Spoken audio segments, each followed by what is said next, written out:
Ku kyalo Kabuga mu ggombolola y'e Kalusandala mu disitulikiti y'e Kasese gye tusanze Morian Mbambu ng'ateekateeka buugi ng'ekyemisana ky'abaana be olunaku olwaleero.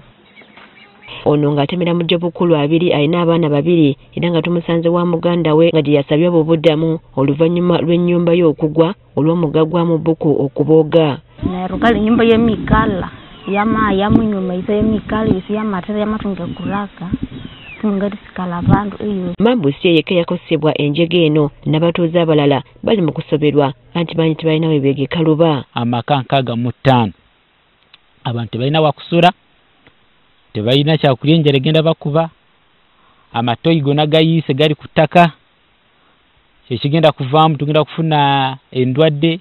Ng'ogyeko ennyumba z'abantu okusaanawo z'ennimiro nazo ziri ku ttaka ekitadde abatuuze ku bunkenke ku kyo kye bagenda okuliisa abaana baabwe. Zibeere ziri food basket ya district konko obwire obwo habwa amaizi kuteera abazire tibakirya gye hata obutalya gye abaana nibonka kubi so nikimanyisa habwa amaizi kuteera abantu bakaburwa ekyokulya. Enjege eno yaliwo ku lunaku lwa Sande enkuba bwe yatonnya ebitagambika neviirako omugga okubooga amazzi kwe kwanjalira mu nnyumba z'abatuuze era nnyingi gagenda nazo. Okusinziira ku batuuze enkuba eno yatonnya ssaawa 8 ez'omu ttuntu kyokka bwe zawera ssaawa 2 ez'ekiro ne batandika okulaba amazzi nga gabanjalamu. Nabwo ndukuro obuyambi bwona tenyina n'obuyambi bwona ebyokulya tenyine amaseeka tenyine nabwo nikusaba ndikuzenjera n'omutwe.